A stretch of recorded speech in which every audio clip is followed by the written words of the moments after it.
Dans une petite ville paisible, située à la frontière entre la Jordanie et l'Arabie Saoudite, vivait un homme que l'on surnommait la flamme de l'islam. Il s'appelait Cheikh Ousmane, un homme de 60 ans, à l'autorité imposante, respecté et craint pour sa profonde connaissance du Coran. Sa longue barbe symbolisait la sagesse, et ses prêches étaient capables de bouleverser les foules jusqu'aux larmes ou à la fureur. Il avait enseigné dans certaines des écoles islamiques les plus réputées du Moyen-Orient.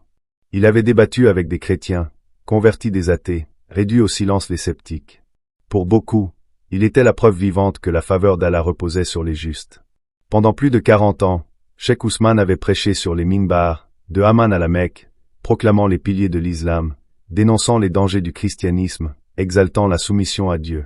Il avait mémorisé tout le Coran, conduit des milliers de fidèles au pèlerinage, Hajj, formé des élèves devenus eux-mêmes imams. Ses enfants étaient élevés dans la stricte observance de l'islam. Son épouse portait le niqab. Sa réputation était aussi pure que les vêtements blancs qu'il portait. Mais quelque chose a changé en 2024, à son retour d'Arabie Saoudite, après son 6e et dernier pèlerinage. Les gens ont commencé à remarquer des choses étranges chez lui. Sa voix tremblait lorsqu'il dirigeait la prière. Son regard s'attardait anormalement sur les croix ou les églises. Il parlait peu en public. Il s'était retiré des affaires de la mosquée. Certains pensaient qu'il était épuisé. D'autres murmuraient qu'il était malade. Mais seul Ousmane savait ce qu'il s'était réellement passé. Dans les jours qui suivirent son retour de la Mecque, il fit une expérience surnaturelle, une révélation divine. Il entendit une voix. Il vit un homme vêtu de blanc. Une présence si puissante qu'elle le fit tomber à genoux. Il vit Jésus. Et cette vision bouleversa tout ce qu'il croyait. Ce qui suivit fut une histoire de trahison, de persécution, de larmes, de sang et d'une vérité inébranlable. L'homme qui condamnait autrefois les chrétiens risquait désormais sa vie pour proclamer le nom de Christ. Écoutons maintenant le témoignage de Cheikh Ousmane. Je m'appelle Ousmane Al-Arbet. Je suis né en 1964 dans un petit village musulman conservateur, non loin de la frontière jordano-saoudienne. Mon père était un érudit du Coran. Mon grand-père a construit la mosquée du village de ses propres mains. L'islam n'était pas seulement notre religion, c'était notre souffle, notre fierté, notre sang. À 9 ans, j'avais déjà mémorisé la moitié du Coran. À 14 ans, je jeûnais chaque lundi et jeudi. Mes professeurs disaient que j'étais choisi. Ma famille croyait que j'étais destiné à devenir un grand imam. Et c'est ce que je suis devenu. Pendant des années, j'ai étudié à Médine. J'ai débattu des chrétiens en arabe et en anglais. Je les traitais d'égarés. J'ai écrit des brochures exhortant les musulmans à ne jamais fréquenter de chrétiens. Je les accusais de corruption, d'idolâtrie, de blasphème, pour avoir affirmé que Jésus était divin. Je ne doutais de rien. J'étais absolument convaincu que l'islam était la vérité. Mais aujourd'hui, je dois vous dire la vérité. Quelque chose n'allait pas. Au fond de moi, il y avait des questions que j'avais enfouies, comme des épines sous un tapis. Des questions qui me hantaient la nuit. Pourquoi le Dieu que je sers semble-t-il si lointain? Pourquoi ai-je si peur de la mort, alors que je prêche le paradis? Pourquoi ai-je cette lourdeur dans le cœur chaque fois que je vois un chrétien souffrir tout en affirmant « Jésus m'aime » ? Pendant des décennies, j'ai refoulé ces pensées. Mais tout a changé en 2024. Dans l'avion qui me ramenait de la Mecque, j'étais assis près du hublot. Le désert s'étendait à perte de vue sous nous. Le passager à côté de moi dormait. Je récitais silencieusement la sourate Al-Baqarah, mes doigts glissant sur mon chapelet de prière. Et soudain, ma vision est devenue floue. La lumière venant du hublot est devenue aveuglante. J'ai regardé autour de moi, les passagers étaient figés. Littéralement figés. Comme si le temps s'était arrêté. Puis j'ai entendu une voix. Une voix comme je n'en avais jamais entendu. Ce n'était ni le tonnerre, ni de la musique, ni une voix humaine. C'était de la lumière, du feu et de l'eau en même temps. Elle disait, « Homme, pourquoi me résistes-tu » Paniqué, ma bouche s'est asséchée. J'ai voulu dire Aoudoubiya, mais mes lèvres ne bougeaient plus. Puis tout l'avion. Tout s'est estompé, et je me suis retrouvé debout, dans un espace immense, infini, baigné d'une lumière blanche, éclatante mais non douloureuse. Devant moi se tenait un homme. Il portait une tunique blanche, brillante d'une pureté que je ne peux décrire. Ses yeux étaient comme l'océan, profonds, doux, mais pénétrants. Il dit, « Je suis Isa, celui que tu renies. » Je suis tombé à terre, incapable de respirer, le cœur battant à toute vitesse. J'ai balbutié. « Tu n'es qu'un prophète. » Mais lui a répondu, « Non, Ousmane. Tu sais que ce n'est pas la vérité. Tu as lu l'Injil. Tu connais les récits. Tu as choisi de les tordre. Tu en as égaré beaucoup. » J'ai crié. « Non. J'ai défendu la vérité. » Alors il m'a montré des visages, des centaines, des milliers, des hommes, des femmes, des jeunes. Leurs visages étaient déformés, leurs yeux pleuraient du sang. Et il a dit, « Ce sont ceux que tu as détournés de moi. Tu leur as dit que je ne suis pas le Fils de Dieu. Tu leur as dit que je ne suis pas le chemin. Maintenant, ils sont dans les ténèbres. » J'ai supplié pour obtenir miséricorde. Je pleurais, tremblais comme un homme mourant, les mains agitées. Puis il a posé sa main sur mon épaule. Le silence s'est fait. Il m'a regardé et a dit, « Tu as encore du temps. » Soudain, je me suis réveillé. L'avion était toujours en vol. L'homme assis à côté de moi n'avait pas bougé. Tout autour semblait normal, comme si rien ne s'était passé. Mais je savais que tout avait changé. À mon arrivée, j'étais un homme différent. Je ne pouvais plus prier avec la même assurance. Le Coran me semblait vide. L'appel à la prière ressemblait à une alarme, non plus à un réconfort. Je suis resté enfermé dans ma chambre plusieurs jours. Ma femme s'inquiétait. Mes fils sont venus me voir. Mais je n'ai rien dit à personne. Une nuit, j'ai sorti une vieille Bible d'une étagère du bas. Je l'avais gardée après un débat avec un chrétien, juste à titre de référence. Je l'ai ouverte à l'Évangile selon Jean, et ses paroles m'ont transpercé. Je suis le chemin, la vérité et la vie. Nul ne vient au Père que par moi. Je me suis effondré sur le sol et j'ai pleuré pendant 2 heures. Là, j'ai su qu'il était réel. Jésus n'était pas seulement un prophète. Dans ma chambre, en tremblant, j'ai confessé. « Pardonne-moi, Jésus. Je t'ai nié trop longtemps. » Mais ce n'était que le commencement. Quand ma femme m'a vu prier autrement, sans tapis, sans direction, elle a commencé à se méfier. J'ai essayé de lui expliquer doucement, mais elle s'est mise à hurler. Elle a aussitôt appelé notre fils aîné. En quelques heures, mes frères sont arrivés. Ils ont fait irruption dans ma maison. Ils m'ont giflé. Ils criaient. « Tu as perdu la tête. » Je leur ai dit. Jésus m'est apparu. Il m'a montré la vérité. Ils m'ont craché au visage. Mon frère m'a déclaré. « Tu es mort pour nous. » Ils m'ont traîné hors de chez moi. Ma femme a claqué la porte derrière moi.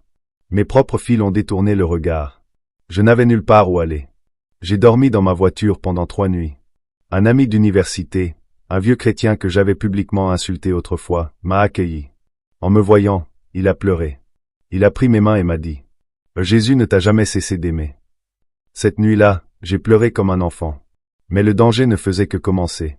Ils m'ont dénoncé au conseil islamique local. On m'a qualifié d'apostat, de traître, de honte pour la communauté. J'ai été convoqué, interrogé. Mais j'ai refusé de renier Christ.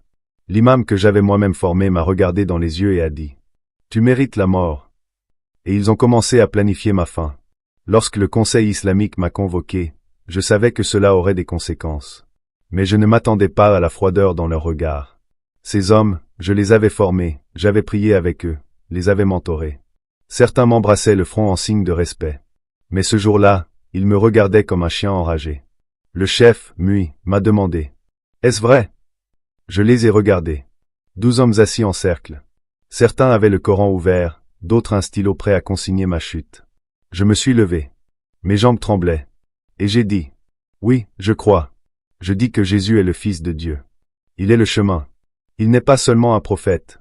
Il est le Seigneur. » On aurait dit que je venais de leur cracher au visage. L'un a frappé la table. Un autre s'est bouché les oreilles et a commencé à réciter un verset du Coran. Un de mes anciens élèves s'est effondré en larmes, non pas de tristesse pour moi, mais de honte. On m'a aussitôt déclaré murtad, apostat, traître à l'islam. Le soir même, mon nom était affiché sur les tableaux d'annonce des mosquées de 3 villes. Les fidèles étaient avertis de ne pas s'approcher de moi. On me qualifiait de danger, de menteur, de cancer. Cette nuit-là, je n'ai presque pas dormi. À l'aube, mon téléphone était envahi de menaces de mort. Des voitures inconnues stationnaient devant l'appartement où je me cachais. Des hommes en robe restaient debout pendant des heures près de l'entrée, faisant semblant de téléphoner. L'homme chrétien qui m'hébergeait, un Arménien de 68 ans. Un homme nommé Iya m'a dit, « Frère, ils vont te tuer. » Je lui ai répondu, « Qu'ils le fassent. Je préfère mourir en Christ que vivre dans le mensonge. » Mais il a insisté pour que je parte. Il a contacté un petit réseau de croyants clandestins, et grâce à leur aide, j'ai été conduit dans un village isolé, près de la vallée du Jourdain. Cet endroit est devenu ma caverne. Je me souviens de ma première nuit dans ce refuge. Une cabane d'une seule pièce, avec un matelas, une bougie et un Nouveau Testament. Je tenais cette Bible comme un soldat blessé serre la dernière lettre de sa famille. Je ne savais pas ce que le lendemain me réservait. Je ne savais pas si j'allais être torturé, traqué ou trahi à nouveau. Mais dans ce silence, j'ai ressenti quelque chose que je n'avais jamais connu en toutes mes années de pratiques islamiques, la paix. Pas cette paix qu'on s'impose après les ablutions ou le jeûne, mais une paix véritable, comme une couverture chaude posée sur un cœur meurtri. Cette nuit-là, j'ai eu une seconde révélation. Je venais à peine de sombrer dans le sommeil quand je me suis vu debout sur une montagne. En contrebas coulaient deux rivières, l'une brillait comme de l'argent, l'autre était sombre comme du pétrole. Des gens marchaient vers la rivière noire en criant « Allahu Akbar ». Leurs visages étaient vides, sans expression. Il y avait des enfants, des vieillards. Puis, en me retournant, j'ai vu Jésus, resplendissant de lumière, les bras grands ouverts. Il m'a dit « Ah, voilà ce dont tu faisais partie. C'est toi qui les as conduits ici. » Je suis tombé à genoux, criant « Pardonne-moi, pardonne-moi. Utilise-moi désormais pour les ramener vers toi. » Il m'a regardé avec une tendresse indescriptible et a dit « Alors suis-moi, et ne te retourne plus. » À mon réveil, mon oreiller était trempé de larmes. À partir de ce jour, je n'étais plus simplement un fugitif, je me préparais. J'ai commencé à lire les évangiles chaque jour, à écouter les témoignages d'anciens musulmans ayant rencontré Christ. Je priais, non pas en direction de la Mecque, mais vers un Père qui, pour la première fois, m'écoutait vraiment. Mais ma cachette a fini par être révélée. Une nuit, alors que je lisais à la lueur d'une bougie, Elia a surgi, paniqué, en sueur. « Ils t'ont retrouvé, dit-il. » Je me suis levé. « Qui ? » ?»« Ton neveu. Il les conduit.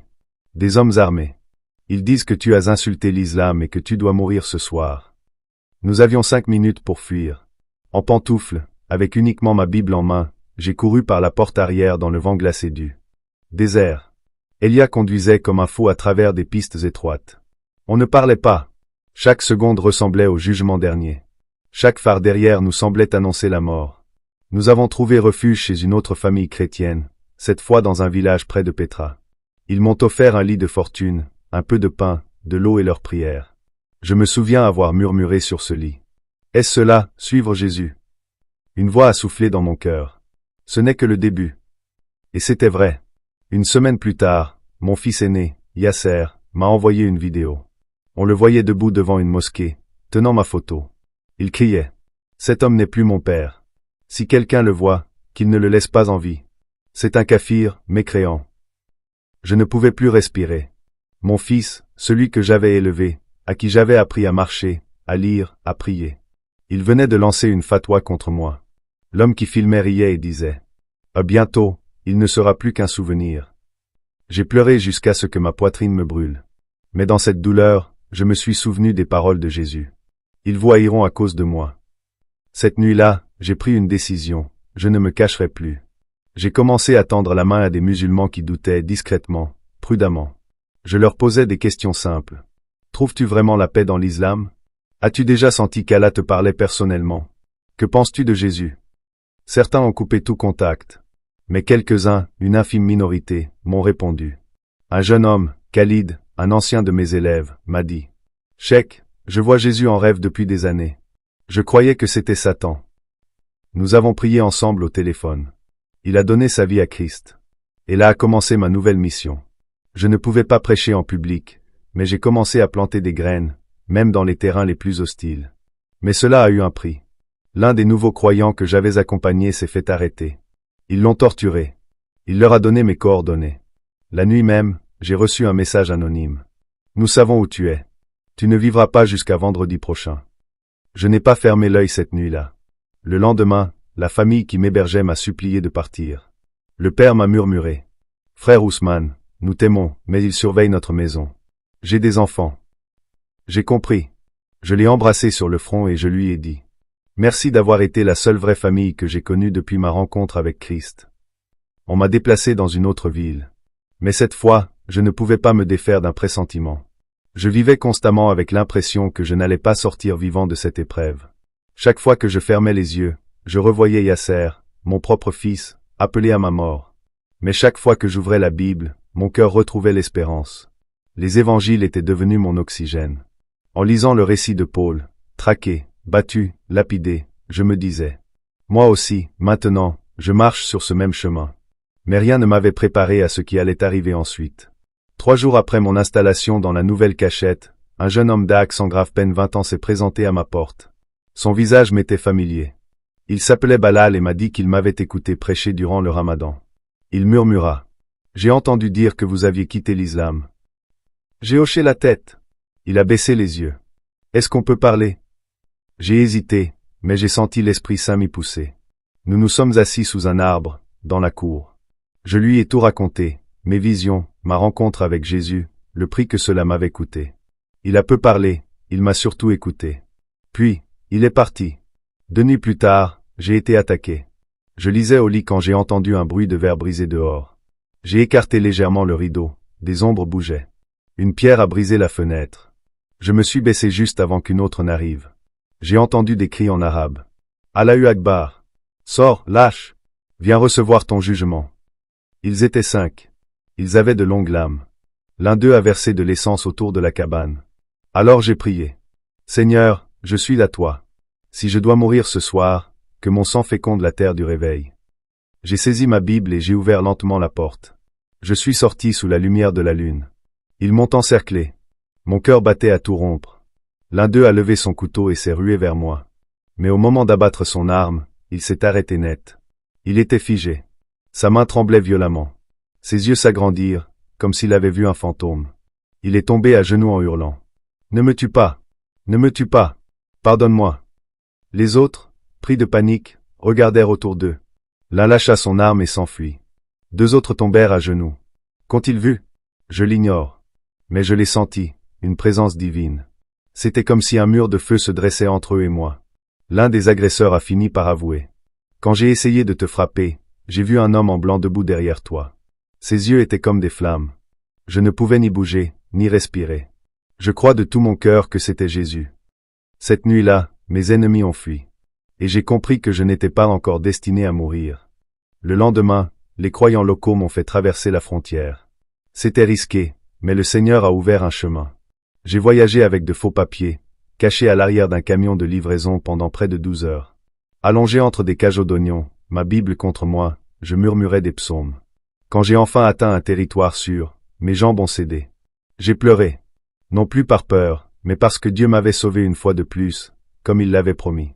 Depuis, je vis discrètement dans un pays où je peux adorer librement. J'aide à former de nouveaux disciples, en particulier d'anciens musulmans. Chaque semaine, je reçois des lettres de personnes en quête de vérité. « Oh Cheikh Ousmane, est-ce vrai ce que vous avez vu ?» Et je leur réponds. « Non seulement c'est vrai, mais cela vaut la peine de tout perdre. » Mais mon cœur souffre encore, car je sais que des millions marchent encore vers cette rivière sombre que j'ai vue en vision. Je sais que les mensonges que je prêchais autrefois sont encore enseignés à des enfants. Et je sais que mes propres fils, Yasser, Karim, Adti, me voient toujours comme un ennemi. Je prie pour qu'un jour, leurs yeux s'ouvrent. Qu'ils comprennent que l'islam n'est pas la lumière. Que les rituels, les jeûnes, la peur, ne sont que des chaînes. Et que Jésus ne lit pas. Il libère. Je ne prie plus 5 fois par jour parce que je le dois. Je parle à mon Père tout au long de la journée. Je n'ai plus peur de l'enfer, car il m'a montré sa miséricorde avant même que je ne voie le feu.